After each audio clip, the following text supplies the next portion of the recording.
Let's start. Kum lena blat gemara a good vach. It's Beitza Shabbos Kodesh Parshas Va'azinu. Today's blat is Daf Yud Ches.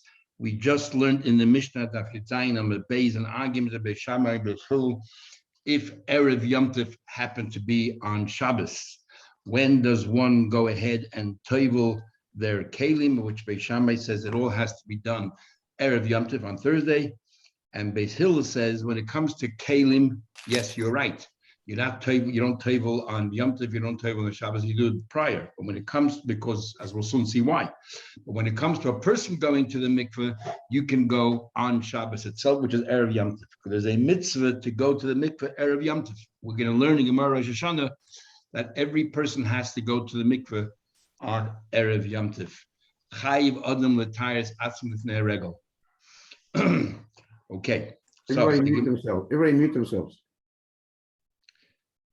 Okay. Says the Gemara. The Kuli Alma Mihas, Beis Shammai, everyone, however, agree that Kli b'Shabbos loy, that you cannot toivel kelim on Shabbos. We're talking about a keli that became tamei. We're not talking about new kelim. We'll talk about it later.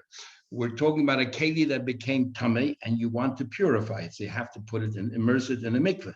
Everyone agrees you cannot do that on Shabbos or on Yom Tov. The question is, why not? My time, or why not? Omar Rabbah says, Rabbah. We're going to have four different explanations in the Gemara. Rabbah says, Gzeiro, you know what we are worried about? Just like we learned previously why we don't bench lulav on Sukkot if it falls on a Shabbos. We're worried you might take it outside and carry. So we are worried, Shema yitlenu biyodei. You might take the lulav in your, you might take this vessel in your hand, the yavirenu arba ames b'shusar rabim, and you will travel 4 ames in a public space. You'll be doing an isa deraisa. Therefore, we said you should not toivel kelim. Taisas here and Sukkah and all the Rishonim and Rashi and Sukkah ask, your utensil is inside your house. If you take it outside, the malacha that you do first is hoitzah, removing something from a private place to a public place. So why does the Gemara always say Gzeiro Shema Yavirenu? That you might carry it 4 amas in the Shusarabim. It should rather say Gzeiro Shema Yoitzienu. You might take it out of your house. So the Rambam, if you look at the Rambam, it actually says there Gzeiro Shema Yavirenu or Yoitzienu. He adds the word Yoitzienu as if it's not a big difference. But Rashi says not here, but in Sukkah. The reason why it says Yavirenu is because it incorporates every possibility. Because one of the possibilities are that your utensils or the lulav over there is not sitting in your house. It's outside in front of your house in a karmelis. So then, if you take it out into the street, you're not doing the aver of haitzah. But nevertheless, you will be doing the aver of carrying 4 amas of shusarabim. Tosafos says the reason why we don't say Shema Yotzienu over here is because he says, when if it's inside your house, chances are you're not going to forget yourself and take it out. The door is going to remind you, oh, I'm going outside. But if it's already outside, and then you pick it up, there's no demarcation where the 4 amas end. So there's a much stronger likelihood, a possibility that you might then travel 4 amas with it. So that's the reason why we don't table, because the mitzvah of tefillah or the pressure of tefillah is going to make you forget that it's Shabbos and you'll walk 4 amas. Says the more the obvious question. First of all, we're going to ask Amalei Abaye. Abaye says to teacher Rabba, Yesh loy boy bechatzeda mayiklmeim. If you don't have to take it anywhere, you have a mikveh in your backyard. So then, what's the problem? Why can't you toivel on Shabbos or on Yom Tov? We're in Daf Yud Ches Amud Aleph, 3 lines from the top. Amalei, Rabba said to him, Gzeira, we are worried that boy bechatzera. True, if you have a boyer, a well in your backyard, there's no issues, but we are worried. People might make a mistake. If you can immerse it in the mikveh in your backyard, you might immerse it outside in the street. Says the Gemara, hot teinach. In other words, if you have a well outside somewhere, says Gemara, hot teinach, that makes sense Shabbos. But Yom Tov, Yom Tov you're allowed to carry. So what happens? Why can't you toivel kelim on Yom Tov? And if you carry, so what? Says the Gemara, Gozru Yom Tov Otu Shabbos. If we allow you to do on Yom Tov, we worry you'll do it on Shabbos. And Tosafos explains that Yom Tov and Shabbos are not, it's not like a gzeira to a gzeira, compounding one possibility over another. Rather, Yom Tov and Shabbos are really one and the same. And the best proof is when we daven on Yom Tov this week in Mitzvah, we're going to say Tuesday morning, Mizmor Shir LeYom HaShabbos, even though it's Yom Tov. So Yom Tov and Shabbos are synonymous. Says the Gemara, Mi Gazrina, do we go that far? Are we? So you're telling me we're going to make a Gzeira? So the Gemara asked the question. In the Mishnah, it talked about a case of Hashaka. Hashaka literally means kissing. So what happens is you have water that is tummy and you want to purify the water. You cannot purify food in a mikveh. You can purify a person, you can purify clothes, and you can further purify kalim, utensils. You cannot purify food. But water, if you immerse water in a pot, in a mikveh, what happens is the water is contiguous to the water of the mikveh, and it's as if the water in the pot becomes now totally tar. It's called zira, as if you planted something new. It has nothing to do with tar of a mikveh, because if it did, it would be very problematic. And that is... Where exactly are we, please? Where are we exactly? Somebody please respond. Yud Ches. Somebody. Yud Ches. 18A1. Yeah. Left-hand column, almost at the end.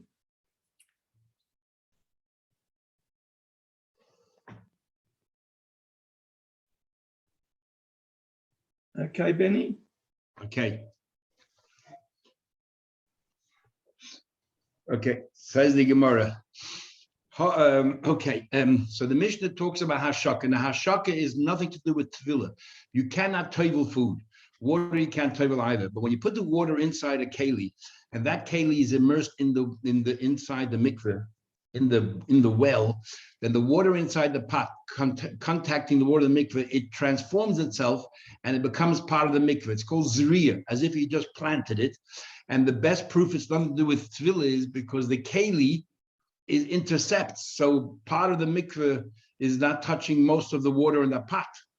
So how is it that all the water becomes tar? It has nothing to do with tar of a mikveh. It's called zriya. That's called hashaka. So our Mishnah talked about in the Maisa. How does it happen? You immerse liquid in the pot. So you take a pot full of Talmudic water, you immerse it in. Now there's different ways of learning. We're learning with Rashi and Moses training. You take the pot of water, you immerse it in the mikveh a little bit, just a slightly amount. So the top of the pot now is underneath the water, so that the mikveh water is floating on top. Just a few drops. Just a few drops are completely under. The entire pot is under the water, but only a millimeter under the surface of the water. So above the pot, you have a millimeter or less of mikveh water floating on top. And because now all the water became one, it's as if it transformed the water inside the pot. That's called zriya. It replanted the water. It has nothing to do with tara. When a person goes in the mikveh, you have to make sure there's nothing intercepting. There's no chatzitza. When you put a keli in the mikveh, there's no chatzitza. Here, there's a big chatzitza between the water and the mikveh because you have the pot. But it doesn't concern us because we're not doing tevilah here. We are transforming the water and turning it into a Torah water. That's what hashaka is, kissing. We use that hashaka for any mikveh now. That's how it works. It's called hashaka. I was going to ask I don't understand what you mean. Nothing to do with tahari because you use hashaka for a mikveh So I'm telling you, what the hashaka does is it takes the filtered water or the Talmudic water and transforms it into a mikveh water through a method called hashaka, zriya. It's nothing to do with the normal laws of mikveh. When a person goes in the mikveh and surrounds himself completely by the water, he's tar because completely surrounded by this water. It's not what's happening here. The mikveh water is not surrounding the water in the pot at all. You have a pot blocking. The reason why the water inside the pot becomes tar is because we assume the water inside the pot becomes now like the mikveh. It's just like when you plant something tummy in the ground, what comes out of it, the shoots that come out of it are tar. Right, it's called gedulin. They are Torah. So the same thing over here. This is considered like gedulin, like an offshoot. It became an offshoot of the mikveh. That's what hashaka is. So if you ever hear the expression hashaka or zriya when people talk about a mikveh, that's what it is. Where is it there? Yud Ches, where? Yud Ches. Please. 18A1, Benny, at the bottom of the left-hand column, I think. Okay. And what application would that have to today? What type of situation would it be? If you have a mikveh, you have normal water, tap water, and then you have next to it a boil. Right? How does a mikveh work? When the water that the women go in or the men go in is just regular water. Next to it, you have another boil, or underneath it, you have a boil, or a boil on top of a boil. And that boil has water from, let's say, rainwater, which never became tameh. And there's a hole between the two. And the waters touch each other. And because the waters touch each other, right, and they kiss each other, so the water in the mikveh that you are going to immerse yourself is transformed and becomes mikveh water. Becomes now toidik water because it's hashaka, it's kissing the water that is pure rain or spring or whatever it is. You just used the expression it becomes toidik water, but you're saying, but before you were saying that it's nothing to do with tahara. I didn't say that at all. I said it doesn't work like the normal methods of a mikveh, which is when it surrounds you completely and that to tell you. Here it transforms you, it creates a new concept, a new thing, like a plant. Presumably, if you have a bore and a mikveh and an adjoining tube which joins them, the tube from the bore must be coming from the top of the bore, because otherwise all the water from the bore would pour into the mikveh. They don't pour because they're both full, right? When they're both full, nobody pours anywhere. But they're mixing in the middle, and you have to make sure that this hole in between itself is not a keli. Where is the joining tube with regards to the bore? At the top or in the middle and the bottom? It's usually on the lower part of the half, but it depends. Every mikveh is different. Different opinions on how exactly the bore next to it should be. But that is the method that's used. It's zriya or hashaka. Because of the physics of the thing is where you put the hole depends in which way the water will flow differently. The water doesn't really flow either way because both are full. When two things are full, there's nowhere to go. That's not true, because what happens is it depends on the volume of water. So if the pressure if you put it, for example, in the bottom of the bore and there's a larger volume of water in the bore, the pressure from the bore will push the water back into the mikveh, and the mikveh will then overflow. So it makes a big difference how much volume is in the bore and where the tube is. To be honest, I don't know. I don't know where exactly that hole is for the bore. I don't know to tell you. I don't know. So, but the bottom line is that you've got to set it up so there's no significant flow from one to the other.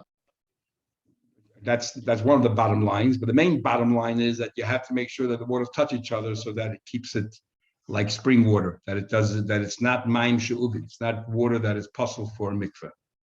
And so how exactly the physics works, so they work it out. I'm not sure exactly. So maim shuvim that just touches maim chaim through a tube makes it maim chaim again. It depends if the tube itself is a keli, then it's no good. There's a lot of intricate laws in making a mikveh. In any case, it doesn't have a lot of bearing on our case of Hashoka here in the Gemara. No, so here we just explain what Hashoka here is. So our Mishnah Hashoka is you take the pot of the water, you immerse it in the water, and you have a millimeter, let's say, under the surface where the pot is, and the Talmudic water is inside the pot, but because it's in contact with the water above, it becomes tar. Not because it's purified like a normal mikveh, because you have chatzitza. The pot is a chatzitza. It's because the water inside the pot is zriya. As if the whole water became now created, and it becomes like mikveh water. That's what it is. So, what does that do with what we're talking about here? Says the Gemara, so you're telling me that we make gzeiros, and the reason why you're not allowed to take kelim on Shabbos on Yom Tov is because we're worried that you might carry, and you tell me make one gzeira on top of another gzeira. Umi gazrina. In the Mishnah itself, it says certain things you're allowed to, certain things you're not allowed to. But now we learn Vishavin, everyone agrees. Shemashikin es hamayim beklei even litaran. You're allowed to take a stone keli, so the stone keli doesn't become tameh. So even though there's Talmudic water there, the stone keli doesn't become tameh. So all you're doing is you're transforming the water and making it tar, but you're not mitayar. The keli never became tameh in the first place. You're not allowed to use a wooden keli that was tameh already before, or it will become tameh because the water is inside it. You have a wooden keli and put that in a mikveh, because then you're trying to tovel the wooden keli as well, and you cannot tovel on Yom Tov. So my question to you is, if we're going to make gzeiros, then why are we allowing hashaka? So let us be worried that if we're going to allow you to do hashaka, next time you're going to tovel. In other words, why are you allowed to use a stone pot? Next time you'll use a wooden pot. And the wooden pot will become tameh because tameh water is inside it, or was already tameh before, and you're going to try to tovel it. together with the water, and automatically you're toivel. You're not allowed to. V'misa, if you're right, nigzer hashaka, that's all I want to make this gzeira. Says the Gemara back. What do you think we're talking about it here? That's a simple question. If the guy had normal drinking water, would he go through this whole elaborate scheme of how to cleanse the water to be able to use it on Yom Tov? He has ordinary water. Why does he have to make a shaka? We're talking about, obviously, there's no other water, Tardik water in the house except this. Because he has no Tardik water in the house, because he has no Tardik water, he's very careful about this water, that the water shouldn't become tummy. And because he's so careful, there's very slight chance of having tumah in his house. And we have a rule, when something which is very uncommon, we're not going to make gezerah. So we're going to allow him to do the hashaka. Where are we That's another living question. now? Where's the exact place, please? The exact place. Somebody 18. please tell him.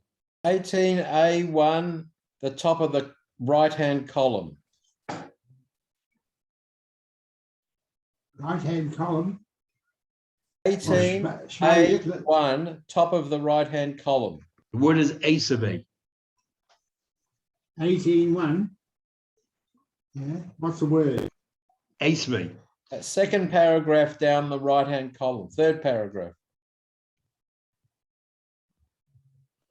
Says the Gemara, asave. I'll ask you another question. It What is says, tahor water for? What's the use of tahor water in your house? because people used to eat things with tara, especially if they had truma lying around the house. And there were a lot of people, we're going to learn a chagiga in the third paragraph. There were a lot of people who used to treat the house a tara sakodesh. They wanted that everything should be done in a third, no truma in the house, so that they can have truma there in the future and other things. Says the Gemara, and this person obviously cares because he wants to go to the mikveh, wants to put the water in the mikveh and purify it. I'll ask another question. It says madlin bidli tummy, but when you want to draw water from a well, you could use a wooden pail, which is tummy. And what happens is when you draw water from the well, automatically the pail will become tired because it's immersed in the water.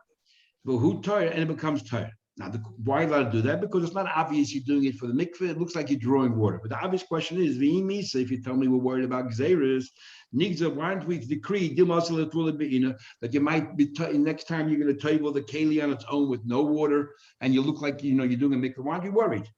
Says Gemara again. Shining Hassam, there's different. We tell him you're not allowed to take a wooden keli and put it in the mikveh, but you can only draw water with it. Since the only way you can do this is through your pail of drawing water, he'll remember and he won't make a mistake and think, oh, I can go to a normal mikveh. So that's another question. If a keli became tameh before Yom Tov, and we're going to see later, we're talking about an avhat tumah, very strict. The keli itself became tameh. You cannot table it on Yom Tov because you sure done before Yom Tov. You have no excuse. Even though Yom Tov, you're allowed to cook and do all these things, malachas for food, there's no excuse why you didn't take it to the mikveh yesterday. The rule is, we learned before already, anything you could have done prior to Yom Tov, we don't excuse you on Yom Tov. But be Yom Tov, madbilin, oisei be Yom Tov. So, but if, let's say, you became tummy on Yom Tov, you had no choice, we're going to allow you to table it on Yom Tov because if you can cook, why can't you table on Yom Tov? But the question is, if you tell me that we're worried all the gzeiras, how can we allow him to table on Yom Tov? Nigzer the Yom Tov utter the Yom Tov. If we're going to allow him to table on Yom Tov, the next time if he became tummy erev Yom Tov, he'll still table on Yom Tov. Why aren't we worried? Says the Gemara, because tume be Yom Tov milsa de lo shchichi. Remember, we just learned that everybody has to go to the mikveh erev Yom Tov, so everybody is pure. So where's tummy going to come from? The chances are that there's no tumah in the house on Yom Tov. And therefore, since the whole thing is so uncommon, if it did become tumah on Yom Tov, we'll say, you know what, go ahead and table. Things which are uncommon, the Rabbanan weren't geyser. I'll ask another question. These are all the questions that Baya keeps on asking Rabbah. I'll ask another question. Keli shenitma ba'avatuma. Now remember, we learned that a keli, a vessel, can only become tameh from an avatuma. It touches a sheretz, for example, a rodent, so it becomes a rishon l'tumah. But a rishon l'tumah, first generation of tumah, cannot be metame kelim. It can only be metame food and drink. The only thing that kelim become tameh is only as far as truma and hegdish is concerned and so on, but not as far as So a keli that becomes tameh from a vlad hatumah, in other words, a rishon touched it, is only a chumra midrabanan, and for truma and so on, but not for anything else. So it says the Gemara, keli shenitma ba'avatumah. If a keli became tameh through an avatumah, so it's really tameh. And we're talking about became tameh erev yomtiv. We're not going to allow you to table it on yomtiv. Should have done yesterday. Ain't madilas b'yomtiv. But the vlada tumah, if it became tameh with a vlada tumah, no, it only became tameh of a rishon hatumah. It didn't become tameh from an av. So therefore, it's only midrabanan. Is matbilan oisa b'yomtiv. We allow you to table the keli on yomtiv. Now the question is, if you make zeres, how can you allow him a tumah derabbanan to go and table on Yom Tov? Next time we'll table if it can't tell me from the Torah. Nigzer ha atu v'lana tumah. Let's say you shouldn't go ahead and table. We shouldn't allow go ahead and table the keli that became tummy from Rishon on Rabbanan, because next time you'll table the keli became tummy from Abba Tumah. Says the Gemara, who cares about Avlada Tumah? The halacha is that if a keli that came tummy from Rishon is no problem. It's only a problem if you want to eat truma or if you want to eat kachim. Who eats truma? Only kohenim. Gabi kohenim zizman. They're very particular, very careful. They're not going to make these mistakes. Toshma, another question. So question number 5. Nida, if a woman, a nida, after she immerses in the mikveh, her clothes are tameh. She doesn't have any other clothes. It's Yom Tov. She cannot wash or launder. She'ein la begadim. What should she do? Ma'aremes. She makes a trick. B'toivelas b'bigdah. She jumps into the water with her clothes on, so that her clothes also become purified, so she can wear it afterwards. But you cannot toivel clothes on their own, because you can't toivel kalim. Kalim doesn't mean only vessels, even clothing is kalim. You cannot toivel because you might carry out in the street. Now the question is, if you tell me you compound zeres, nema, why don't we say nigzer dilma osil?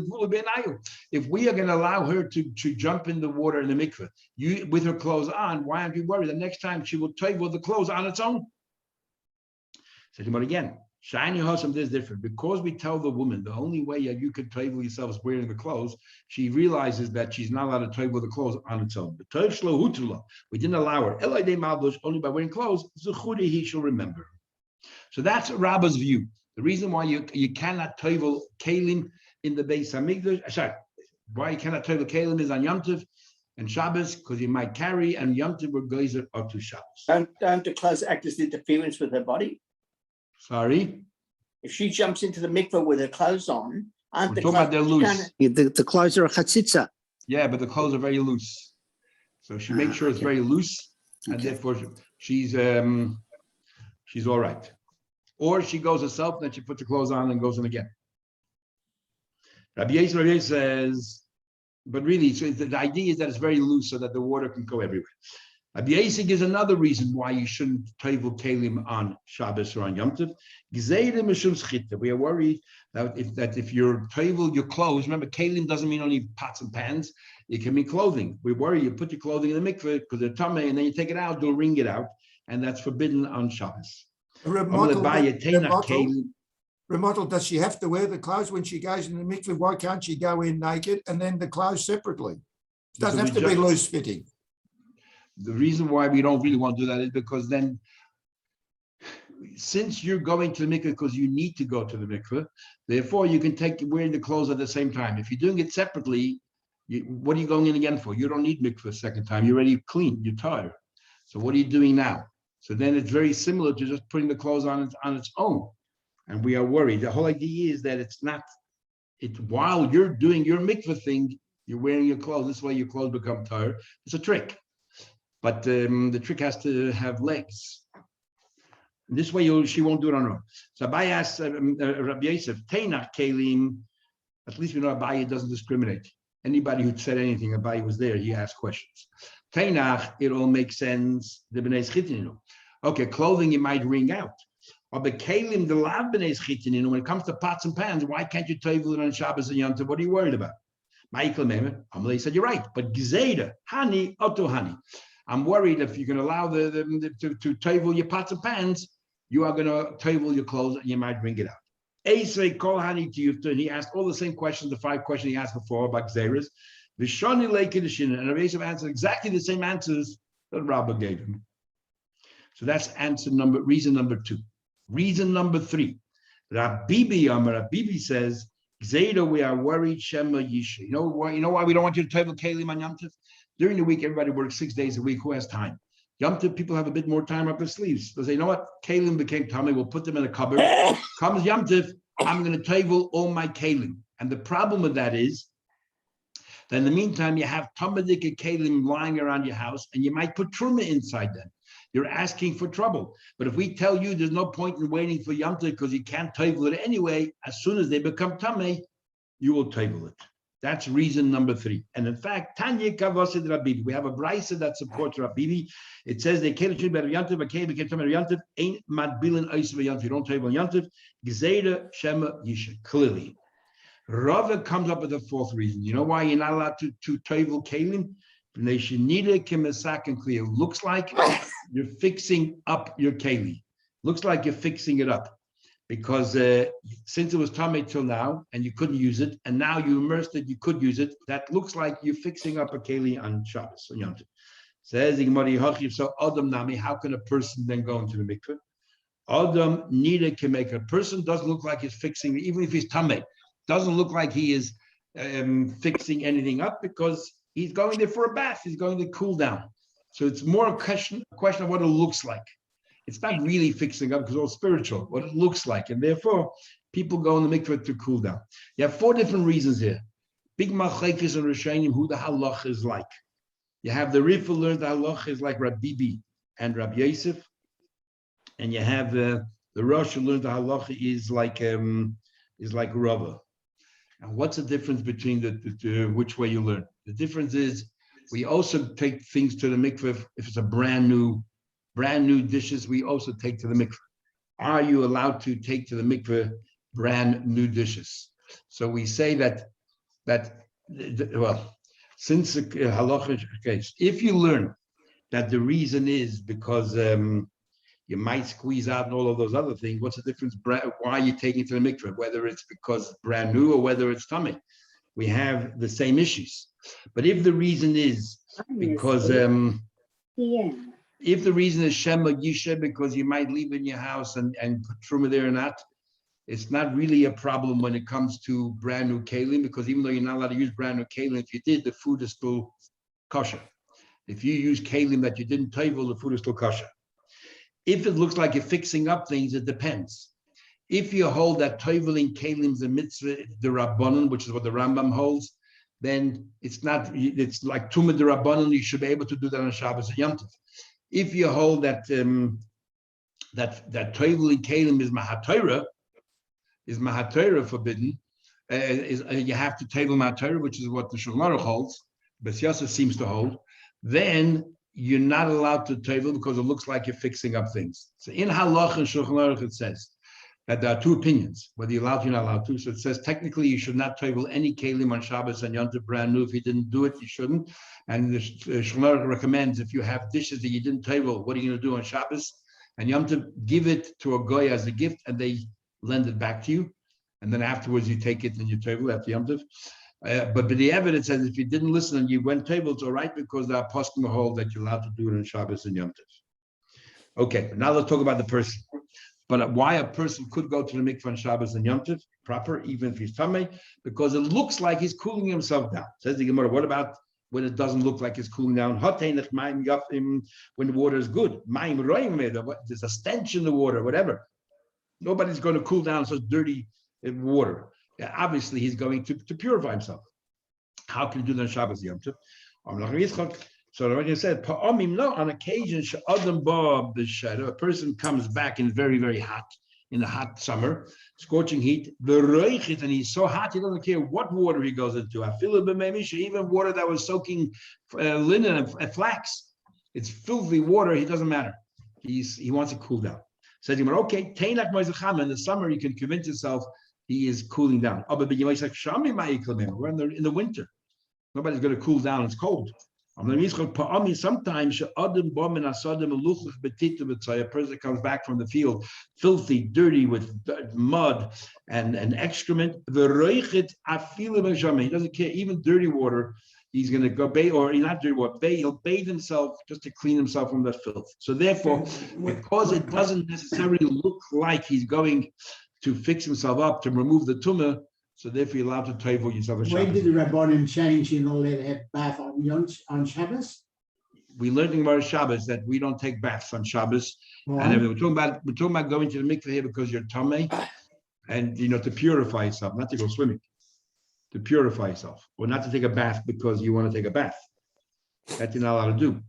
Remember, there were periods they used to take baths, and then when they realized that they used to heat it up on Shabbos, and they claimed they heated up before Shabbos, so we stopped it. But then they used to go to the schwitzbads, the saunas were permitted. Rebbe used to go after he brought in Shabbos, he would go to a sauna. But then they stopped that as well because people started cheating, and they said they were going to a sauna when actually they went to the bath house. So that all stopped. But we're talking here about going to the mikveh because you're tamei or you're balkeri. It says you want to teinach b'Shabbos. This also makes sense. Shabbos. How can one go to the mikveh Yom Kippur? So technically, one can go to the mikveh. It's a tefillas mitzvah, but how can you go? It looks like you're fixing things up. Yeah, Amar Rava says Rava. It can't be. In other words, nobody can say on Yom Kippur you're going to the mikveh because you're hot, you're cooling down. You're not allowed to go. It's one of the 5 things you're not allowed to do. We live in Mariuma, right? 5 things you're not allowed to do. One of them is the chitza. Nobody's going into the mikveh. If you go to the mikveh, it's very clear why you go to the mikveh on Yom Kippur because you want to remove the tumah. How can you do that? So Gemara answers, it can't be that Yom Kippur should be stricter than Shabbos. Shabbos, you're allowed to go to the mikveh. Yom Kippur is also, and therefore we said, all right. Since it's permitted on Shabbos, we can't treat Yom Kippur stricter than Shabbos. Says the Gemara, Hoyel. Do we believe this taka in this Hoyel business? Because since you're allowed to do this, you want to allow something else? That's a question. But now we learned. You're not allowed to take medicine on Shabbos. You're not allowed to even eat certain foods, which is obvious. You're eating it for medicinal purposes. So, for example, if you have a toothache, so we take alcohol or they take vinegar. Don't swallow vinegar because it's obvious you're taking it as a medicine, and you're not allowed to take medicine because you might grind it. You're allowed to eat normally vinegar as part of your meal, and if it happens to cure you from your pain, good on you. But Allah, we asked a question. It says in another brayse, lo yigma, you should not swallow vinegar or gurgle with vinegar or toilet and spit it out, because then it's obvious it's medicine. But you're allowed to take vinegar and swallow it, because then it looks like food. So, but the brayse a minute ago said that you can't. You can only eat if it's part of your meal. And the second brayse says that you can swallow. How's that work? So we have 2 answers. Abai and Rabba. Abai answers, Kitnan nami masnisin, when our Mishnah says that you're allowed to, that you shouldn't take vinegar because it looks like medicine, was talking about a case where megamea pilot, you were taking it and gurgling it and then spitting it out. That you're not allowed to. But the Mishnah wasn't talking about a case where you're taking it and swallowing it. Because then for sure you are allowed to. Because then it's food. The Rava says, Afilu tema megabeya belea. No, our Mishnah forbids you to swallow as well. How do you reconcile the brayse? Like kasha. Can table, if you do it before you sit down to eat the meal and you're swallowing, as if it's part of the meal, that's all right, because maybe somehow or another whet your appetite. You finish your meal and then you take vinegar. That's what the Mishnah is talking about. That's forbidden. It looks like medicine. Now, so it comes out on the same Shabbos. An hour ago, it would have been permitted. An hour later, it's forbidden. It doesn't make sense. The Imisa, if you believe in this concept of hoil, that since it's permitted part of the time, it's permitted the other time. You tell me you're allowed to eat it, you're allowed to swallow the vinegar before the meal. Now it should be permitted after as well. Says you're right. Rava changed his mind from this answer that he gave, and he does agree with hoil, and he'll answer like Abai over here, and he agrees with the concept of hoil. And therefore, Rava sticks to his guns. He says the reason why you're not allowed to go to now to Kalim mikveh is because it looks like you're fixing something up, and by a person it doesn't. Why Yom Kippur you're allowed to go to mikveh? Because since a Shabbos is permitted, Yom Kippur too.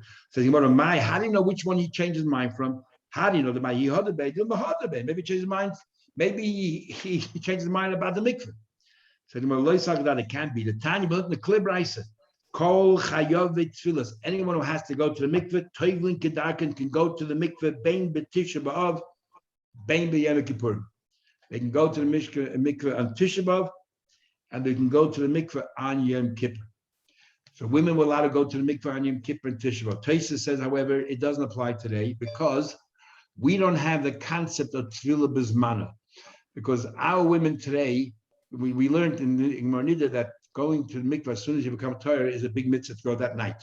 But our women today don't have really tefillah b'zmana because we are all, remember we learned, Abzera said, all the women are machmer, no matter what happens, they always think that maybe they need, they're a zava, so if they see a drop of blood, they're nida and a zava, so they always wait 7 clean days.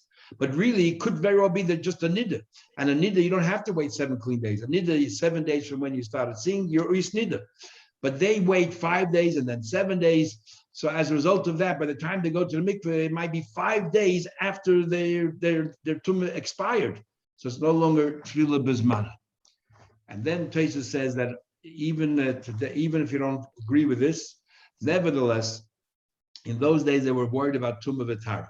Today, the only mitzvah is for a woman to her husband. But since Tashmish is forbidden on Yom Kippur anyway, on Tisha B'av anyway, so therefore there's no need to go to the mikveh. So you should wait till after Tisha B'av and after Yom Kippur. And so in Shulchan Aruch as well, there's a big thing there about whether a person can go to the mikveh on Shabbat, not a woman, on Shabbat, but a man can go to the mikveh because it seems like Mari could go to the mikveh. On the other hand, the Vilna Gaon is not so happy with going to the mikveh and so on. Because also the problem, you might wring the towel, so if there's no need for it, don't go. Okay, let's continue the Gemara. Says the Gemara. V'shavin, but all Chassidim do. V'shavin, we agree, shemashikin es hamayim b'kli even. So they all agree you're allowed to put this keli and immerse it in the water, a stone keli, which is not tummy. All you're doing is you're fixing up the water itself. My avolei mabil. What do you mean when you say, but don't tovel? What do you mean don't tovel? I explained to you what the Gemara says. Amar Shmuel, ein madbilin es hakeli al gavmeim of l'tare b'yom tov. Don't put it in a wooden keli, and the wooden keli was already tummy before, and therefore you sort of a ruse. Okay, you cannot tovel kelim on yom tov, but since I can fix up the water, while the water is being fixed up, maybe the keli also could become not, because the water inside the keli became now mikveh water.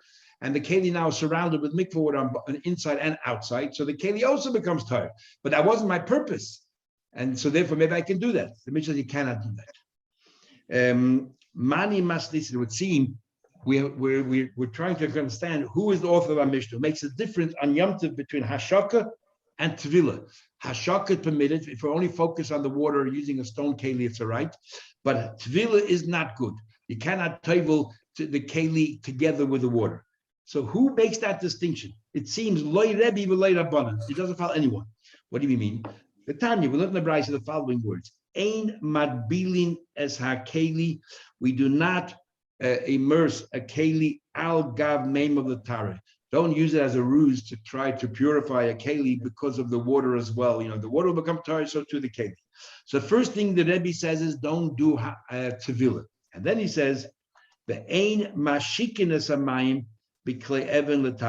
Nor can you be mashik the water, nor can you just do the water itself in a stone keli l'tar. So Rebbe holds you can't do either. Come, Divrei Rebbe. Chachamim say you can do both. Madbilin keli agab meilatar. You can be table the keli and mashikin the samayim b'klei even l'tar. You can do both. So who's our Mishnah? Mani. Rebbe, if our Mishnah's Rebbe, you say that what? That you cannot tovel, then Hakasha Shaka. Rebbe holds you cannot do Hashaka either, and our Mishnah says he can. And Rabban, if it's Rabban, Kasha Bola. Rabban say you can do everything, and yet our Mishnah says you can't do tefillah. Now, if you look at the words of Rebbe and look at the words of Chachamim, they're both saying something extra. Rebbe holds you can't do anything. What the Rebbe should have says is you cannot do Hashaka. And then automatically we would know, surely you cannot do tefillah. If he doesn't allow you even just to do hashaka the water, surely you cannot use it as a ruse of tevel keli. Why do you have to repeat it? And the same the Chachamim. The Chachamim say you're allowed to do everything. They should have said you're allowed to tevel your keli. Then surely we know you're allowed to do hashaka. Why repeat itself? As a result of that, the Gemara is going to say that you misunderstood Rebbe Chachamim. They're not just talking about Yom Tov. One case is talking about Yom Tov, and one case is talking about Shabbos. And therefore, our Mishnah could be either one. Our Mishnah does not tell us if they're talking about Yom Tov or Shabbos. So as the Gemara will explain, if our Mishnah is Rebbe, the Mishnah is talking about Yom Tov. And if our Mishnah is Rabbanan, our Mishnah is talking about Shabbos. And the Gemara explains. E-boy is Ema Rebbe, E-boy is Ema Rabbanan. I can learn our Mishnah to fit either one. E-boy is Ema Rebbe. I'll tell you it's like Rebbe. How does it work? Reisha de Braisa be Yom Tov. The first thing that Rebbe says in the Braisa is, you're not allowed to toivel the kevi. As if to say, but Hashaka is allowed to. That's talking about Yom Tov. Like our Mishnah. Hashaka is allowed to, permitted. Tefillah is not allowed to. And then the next thing Rebbe says is, but you're not allowed to do Hashaka, which means surely you're not allowed to do Tefillah, the Sefer b'Shabbos. Rebbe was then talking about Shabbos. So Shabbos, you can't do anything. But on Yom Tov, you can do Hashaka. You can't just not do Tefillah, and that's our Mishnah. The Kula Maslisa Yom Tov, and our Mishnah is talking about Yom Tov. Another way of learning Pshat is that Rabbanan, the author of our Mishnah is Rabbanan. And how does that work? The Rabbanan say over here that you're allowed to tovel a keli. If you're allowed to tovel a keli, surely you're allowed to do Hashaka. That's on Yom Tov. But when the Rabbanan say you're allowed to do Hashaka, they were talking about Shabbos. On Shabbos, you can only do Hashaka. You cannot do Tefillah, because you might carry it or whatever the reason is. You cannot do Tefillah. And because you might not do Hashaka, you cannot do Tefillah, that is talking about Shabbos. And our Mishnah is actually talking about Shabbos. So if our Mishnah is talking about Shabbos, it fits into the Rabbanan. The Rabbanan hold on Yom Tov, you can do everything. Only on Shabbos, we forbid you to tovel kelim. And or our Mishnah is Rebbe that on Yom Tov, on Shabbos, you cannot do anything. On Yom Tov, you can do Hashaka, but you cannot do Tefillah. I hope it's all right. There's a very long Rashi here. So I think you said, but it would make it halacha l'maisa today. We don't have two, but tefillas kalim today Shabbos or Yom Tov. Halacha l'maisa is there's two opinions of Shulchan Aruch, and the Shulchan Aruch lends itself that you're allowed to tovel, but then he himself says he's not happy with that. So you shouldn't tovel, you should give it to somebody, and they'll lend it back to you, give it a kinyan and as a gift, and then You have to make a kinyan on Shabbos or Yom Tov? only the tzarich mitzvah. This is the tzarich Shabbos. This is the tzarich Shabbos. You're allowed to, and this is Shin Chavav and Shin Vav, and what do you call it? The Eved. If you went ahead and you tovel it, it's all right. Because the other opinion says you're allowed to. No, it depends if you hold Tevilas Kalim is from the Torah or from the Rabban. If Tevilas Kalim is in the Rabbanon, you're allowed to do it on Shabbos. Because it doesn't look like you're fixing anything up. If Tevilas Kalim is Mahat Torah, then you're not allowed to do it on Shabbos because you're fixing it up. Otherwise, you shouldn't be eating. But because even if you hold it, it's Mahat Torah. If you cooked food in a pot that you didn't tovel, the food is still kosher. You didn't aver, you didn't tovel your kalim, but the food is still kosher. So therefore, b'di'evet we're lenient. I didn't Good. understand the maskana here. Are you allowed to tovel or not? Tovel what? Kalim on Yom Tov and Shabbos. So we said there's an argument, Rebbe and the Chachamim, and they both can fit into our Mishnah.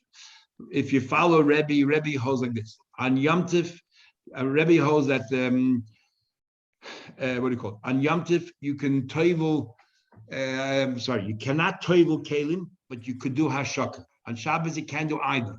Cannot do either. That's Rebbe's view. The Chachamim say, on Yom Tov, you can do everything. You can even tovel kalim, because they're not, there's gzeras that compounding gzeras they don't follow. On Shabbos, they say you cannot tovel, but you could do hashaka. No, I understood that, but what was the maskana? Well, how do we That's the hold? maskana. It's an argument of Rebbe and the Chachamim. So you can do whatever you like then. No. Oh, you want to know what Shulchan Aruch says? We don't do, the Shulchan Aruch is like the way Rebbe. We don't do, what do you call it? We don't do anything on Shabbos, and on Yom Tov, we do hashaka and not tevilah. So then why can you tovel yourself on Shabbos? We said, because by a person, it doesn't look like you're fixing anything up. You're just going to cool yourself down. So there's no marasayin, and we're not really fixing anything up because we're not, whatever tumor is still coming. So all we're doing is we're elevating our kedusha. And you're going to learn tomorrow's Gemara, gav al gav means if you're going to the mikveh to go from one level of kedusha to another level of kedusha, it's not really fixing anything up. Like if you're going from the level of truma to go to now, you can be able to use it for kodesh, which you have to go to mikveh again. That's not a problem. And that's what all the Chassidim, they go to the mikvah on Shabbos is for Kedusha. It's not to remove tumor or anything. It's to bring in the Kedusha of Shabbos. Okay, so we'll learn together Mitzvah Yom Tov